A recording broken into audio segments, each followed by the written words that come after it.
निश्चित चाल से चलकर एक निश्चित दूरी तय करता है। सवाल में साफ साफ बोला गया है कि निश्चित दूरी मतलब डिस्टेंस क्या है, फिक्स है, ठीक है। तो स्पीड और टाइम का रेशियो उल्टा हो जाएगा, इसमें कोई डाउट नहीं है। आगे सवाल पढ़ते हैं। यदि वह अपनी चाल में 12 किलोमीटर प्रति घंटा की वृद्धि करता है तो वह 16 मिनट पहले उस दूरी को तय कर लेगा। 16 मिनट जल्दी पहुंच जाएगा मतलब। यदि वह अपनी चाल में 15 किलोमीटर प्रति घंटा की कमी करता है तो वह कितनी देरी से पहुंचेगा, कितना लेट पहुंचेगा, यह आपको बताना है। यदि उसकी वास्तविक चाल 60 किलोमीटर प्रति घंटा है, उसकी जो वास्तविक चाल है वो कितनी है, 60 किलोमीटर पर आवर। तो देखो करते हैं, सवाल में बोला गया है कि क्या है, डिस्टेंस क्या है, फिक्स है। तो यहाँ पे हम लिख लेते हैं डिस्टेंस का मतलब होता है दूरी, ये क्या है, फिक्स है। जब डिस्टेंस फिक्स है तो हम बोलेंगे कि स्पीड और टाइम का जो रेशियो है वो क्या होगा, एक दूसरे का उल्टा होगा, उल्टा, ठीक है। तो यहाँ पे पहले हम लिख लेते हैं वास्तविक, हमने यहाँ पे लिख लिया वास्तविक, ठीक है। और यहाँ पे देखो ये बढ़ा रहा है ना, 12 की वृद्धि करता है, तो यहाँ पे लिख लेते हैं वृद्धि करने के बाद वृद्धि, ठीक है। तो वास्तविक में इसकी स्पीड कितनी है, आप बोलोगे 60। वृद्धि करने के बाद कितनी हो जाएगी, 12 की वृद्धि करेगा, तो 60 में 12 की वृद्धि करेगा, कितना आ जाएगा, 72। तो टाइम हो जाएगा उल्टा, 72/60, 12×6 = 12×5 = 60, 6/5 आ गया जी।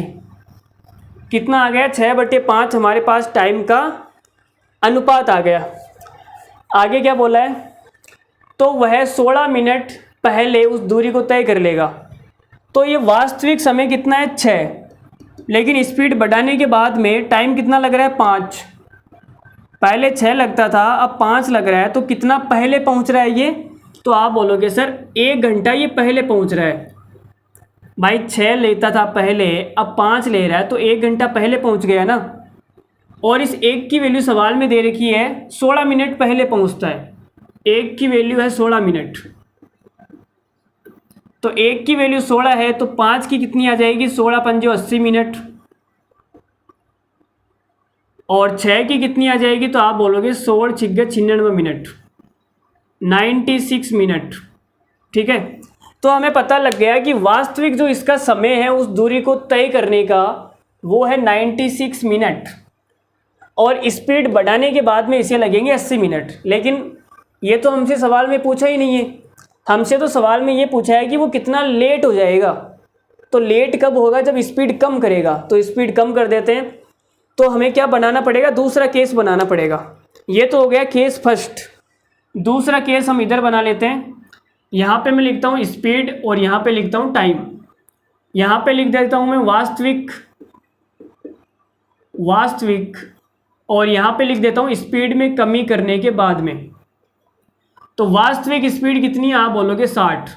कमी कितनी कर रहा है, कमी कर रहा है ये 15 किलोमीटर पर आवर की कमी करता है। तो 60 में 15 की कमी कर देंगे, कितना हो जाएगा, 45 स्पीड 60 से 45 हो गई, तो टाइम क्या हो जाएगा, 45 से 60।